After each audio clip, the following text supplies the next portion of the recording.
Bend, brought to you by Conviva. Visit us at convivacarecenters.com. Well, the work of frontline healthcare workers like doctors, nurses, and paramedics has gained a lot of attention during the pandemic. Their work is sometimes overlooked, but healthcare workers are now getting a second look and being honored. Maya Rodriguez has the latest.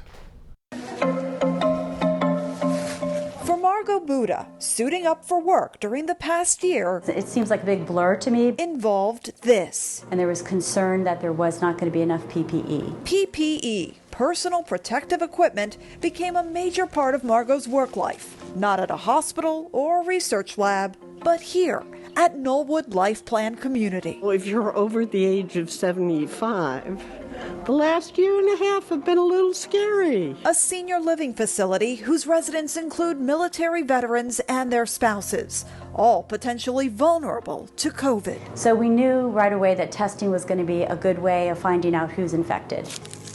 A nearly impossible task in the early days of the pandemic. So to protect residents and staff, Margot, a nurse clinic manager, took it upon herself to set up a COVID testing lab right here in this senior living community. This is our instrument that we got, and we became certified with the Department of Health, the Forensic Science Division, and we just started testing anybody. A move that potentially saved lives and now led Margot to a national award for her efforts from the Sika Foundation, a nonprofit that honors caregivers in some of America's 15,000 nursing homes. Our job basically is to recognize these caregivers for outstanding acts of care, and many of them are under-recognized. Founders Matt and Rosemary Lawler. And it doesn't have to be a frontline worker, that the caregiver can be the person in the kitchen or the person mopping the floors. You'd be amazed at the relationships that some of them have developed with people, and we never even think of them. But the pandemic began to change that. It raised the appreciation people have for health caregivers. And Margot's an unsung hero.